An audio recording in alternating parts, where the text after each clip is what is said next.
সব মিলিয়ে ৬০ লক্ষ নাম বাদের তালিকায়। এই ৬০ লক্ষের একটু বিস্তারিত যদি তুমি আমাকে একটু জানাতে পারো।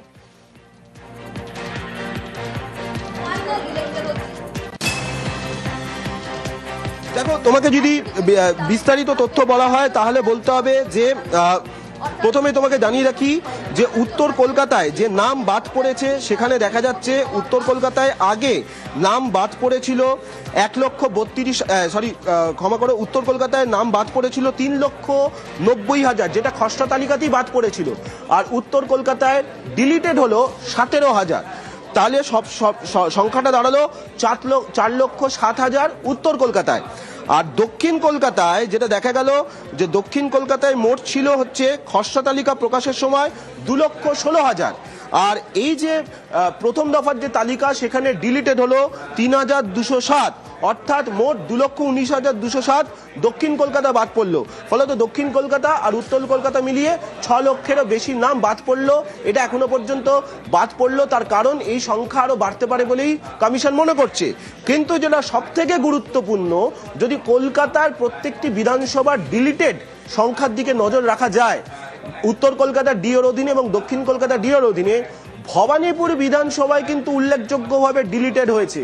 যেটা তোমাকে বারবারই বলে আসছি, ভবানীপুর বিধানসভায় এখনো পর্যন্ত যেটা চিত্র উঠে আসছে সেখানে দেখা যাচ্ছে ভবানীপুর বিধানসভাতেই 2,000-এরও বেশি নাম ডিলিটেড হয়েছে, যেটা যথেষ্ট গুরুত্বপূর্ণ। অন্যদিকে বালিগঞ্জ বিধানসভায় অ্যাডিশন হয়েছে, যেটাও যথেষ্ট গুরুত্বপূর্ণ।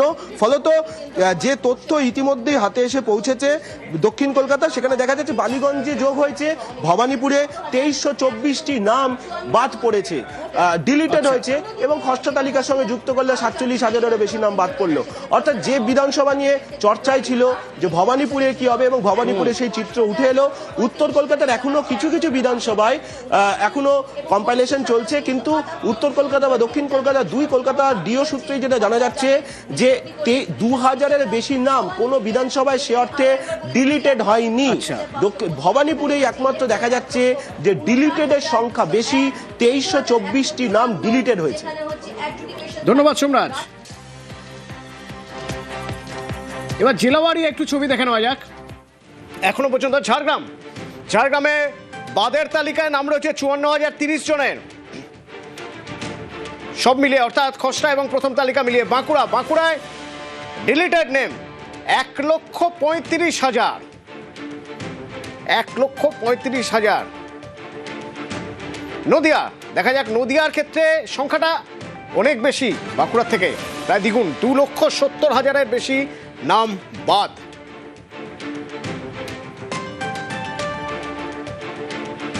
জেলায় জেলায় তালিকা পৌঁছে গিয়েছে জেলা শাসকের দপ্তরে, মহকুমা শাসকের দপ্তর থেকে। দেখা যাচ্ছে বিএলওরা তারা কি বলছেন। আমি একবার বোলপুরের ছবি দেখাবো আপনাদের।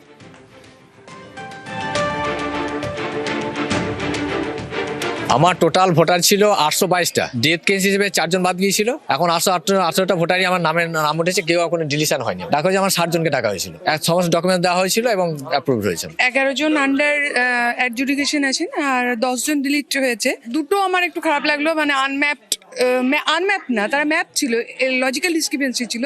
সেগুলো হয়তো ওনারা যেভাবে আমাদেরকে গাইড করেছেন তাও সেরকমই ডকুমেন্টস আমরা দিয়েছি, নাম ওঠার কথা, সেটা একটু গন্ডগোল লাগছে। বাকি আমাদের হিসাব মতো হয়েছে, মানে 506 জন ছিল খসড়া তালিকায়, এখন 10 জন ডিলিট হয়েছে। রামপুরহাটের ছবি দেখে নেওয়া যাক। রামপুরহাটে যারা বিএলও তারা কি বলছেন। আমি 140 নম্বর পার্টির বাবা। আপনার কতগুলো মোট ভোটার ছিল?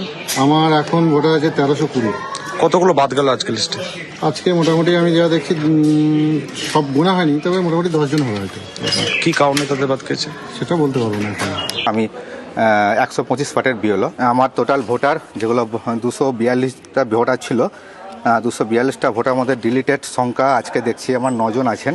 ওরা নো ম্যাপিং ছিলেন, ওরা 2002-এর সঙ্গে 2026-এর ভোটার লিস্ট বা 2025-এর যে ভোটার লিস্ট, সে ভোটার লিস্টে ওনাদের 2002-এর তথ্য দিতে পারেননি। যাদের ডিলিট হয়েছে তারা আবার পুনরায় ফর্ম 6 অ্যাপ্লাই করে ওদেরকে আবার তোলা যাবে। আর কিছু আছে আমার পার্টে যেগুলো সাব জুডিশিয়ালের ব্যাপারটা আছে, ওটা এখন বিচারাধীন ব্যাপার, জজ সাহেবরা দেখবেন। তারপরে ওনাদের লিস্ট আশা করি মার্চের সেকেন্ড উইকের মধ্যে ওনাদের একটা ফাইনাল লিস্ট আমরা পাবো। এবার একবার সিঙ্গুরের ছবি দেখানো যাক। জেলায় জেলায় পৌঁছে গিয়েছে, মিলিয়ে দেখছেন বিএলওরা মিলিয়ে দেখছেন যে তাদের যে এরিয়া ছিল সেই এরিয়ায় তার হাতে যতটা জায়গা ছিল সেই জায়গায় যাদের যাদের নাম তিনি নথিভুক্ত করেছিলেন তার মধ্যে থেকে কোনগুলো ডিলিটেড, কোনগুলো পর্যবেক্ষণের জায়গায় রয়েছে, কোন নামগুলো উঠেছে ভোটার লিস্টে। তো 18টা নতুন তুলেছিলাম, সেখানে আমার 3টে উঠেছে, এখনো 15টা ওঠেনি, সেগুলো নাকি আনবার হচ্ছে নতুন ভোটার। পুরোনো যেগুলো আমাদের ওগুলো ডকুমেন্টস হয়তো বলছে স্যার এটা ম্যাপিং হয় না, সেগুলো আন্ডার অ্যাডজুস্টিকেশন আর তারপর ডিলিটেড এসছে। ডিলিটেড ভোটার মানে তাদের তো কাগজপত্র সবই দেখিয়েছে, সবই দেখিয়েছে, কিন্তু এখন দেখি আবার নতুন করে স্যারটা করতে বলছেন আমাদের ঘরে 15 দিনের মধ্যে। কিন্তু টেনশনে আছেন। হ্যাঁ, টেনশনে তো থাকতেই হবে, পাবলিককে নিয়ে কাজ, তো পাবলিককে নিয়ে তো কোনো টেনশনে থাকবে। আমডাঙ্গায় তালিকা প্রকাশের পরেই একরকম আতঙ্ক ছড়িয়ে পড়েছে। আমি যদি বিএলওর কথাই বলি, একজন বিএলও বলছেন যে তিনি এবার এলাকায় ঢুকতে চাইছেন না, এলাকায় তিনি ফিরতেই চাইছেন না। এরকম বেশ কয়েকজন বিএলও আছেন যারা এলাকায় যেতেই চাইছেন না। আর কেন? তাদের প্রত্যেকের ক্ষেত্রে কেস ডিফারেন্ট।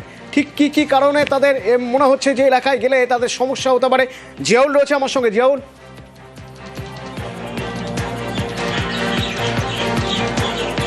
দেখো, একাধিক কারণে তারা কিন্তু এই যারা বিএলও রয়েছেন তারা কিন্তু ভয় পাচ্ছেন এলাকায় ঢুকতে। মূলত কোনো প্রায় আমডাঙ্গার একটি 46 নম্বর বুথে বিএলও মোহাম্মদ রবিউল ইসলাম, তার বুথে প্রায় 1250 ভোটার, সেখানে 550 জনকে কিন্তু শুনানিতে রাখা হয়েছিল। কিন্তু দেখা যাচ্ছে প্রায় 350 জনকে ইতিমধ্যেই কিন্তু জুডিশিয়াল পর্যায়ে রাখা হয়েছে, অর্থাৎ তাদের আবার হিয়ারিং হবে। এবং বেশ কিছু নাম, তারা সমস্ত ডকুমেন্টস দিয়েছেন, তারা এদেশীয়, তাদের কিন্তু নাম কিন্তু বাদ গেছে।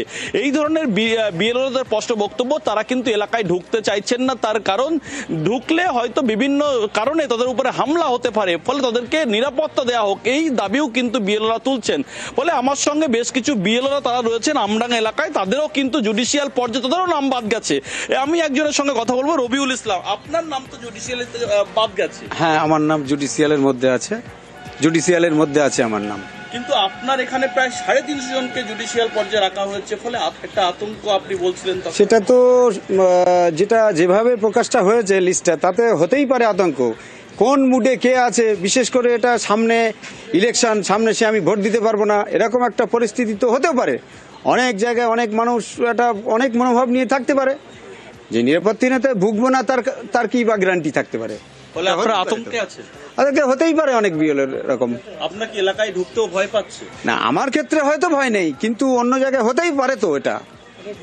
হ্যাঁ, ফলে আরো এক বিএলওর সঙ্গে কথা বলুন। আপনার এখানে প্রচুর জুডিশিয়াল পর্যায়ে, আপনারও নিজের জুডিশিয়াল পর্যায়ে নাম রয়েছে, ফলে কতটা ভয় একটা বলছিলেন? ভয় ব্যাপারটা নাই, ব্যাপারটা হচ্ছে আমরা গত 5 মাস অক্লান্ত পরিশ্রম করে কাজ করেছি।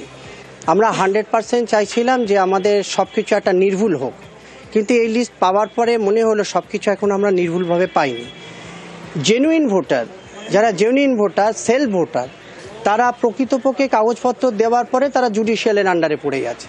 আমরা এইটাই জানতে চাইছি, তাহলে এইসব ক্যান্ডিডেট যখন আমাদেরকে প্রশ্ন করবে, তাহলে উত্তরটা আমরা কিভাবে দেব? তারা তো বলবে যে আমরা সব কিছু দেওয়ার পরে আমাদের এই হালটা কেন হলো। যার ফলে আমরা ফাইনাল লিস্টটা চাইছিলাম, যত দ্রুত পারি ফাইনালটা। কিন্তু এটা দেখলাম আমাদের পুরনো ড্রাফট লিস্ট, যে ড্রাফট লিস্টটা হুবহু সেই ড্রাফট লিস্টটাই চলে এসছে, শুধুমাত্র 6 নম্বর ফর্ম সংযোজন হয়েছে, এছাড়া নতুনত্ব কিছু দেখছি না। বাকিটা সব জাজের অধীন আছে।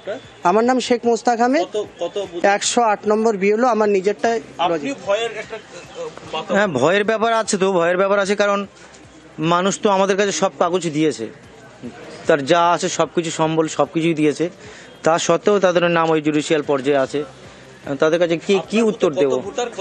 আমার পার্টে লজিক্যাল ডিসক্রিপেন্সি ছিল 376, তার মধ্যে নাম আসছে, আমি মোটামুটি গুনেছি এখানে 364 জন মতো আর কি, 60-64, মানে ম্যাক্সিমামই আর কি, ম্যাক্সিমামটা কোনো 10-15 জনের নাম। এলাকায় ঢুকতে কি ভয় করছে? হ্যাঁ, এলাকায় ঢুকতে একটু মানুষের তো এগুলো, মানুষ তো প্রশ্ন করবে যে আমি উত্তর কি দেবো, আমি তো কাগজ সবই দিয়েছি, আমার নামটা কেন এরকম পর্যায়ে আসলো।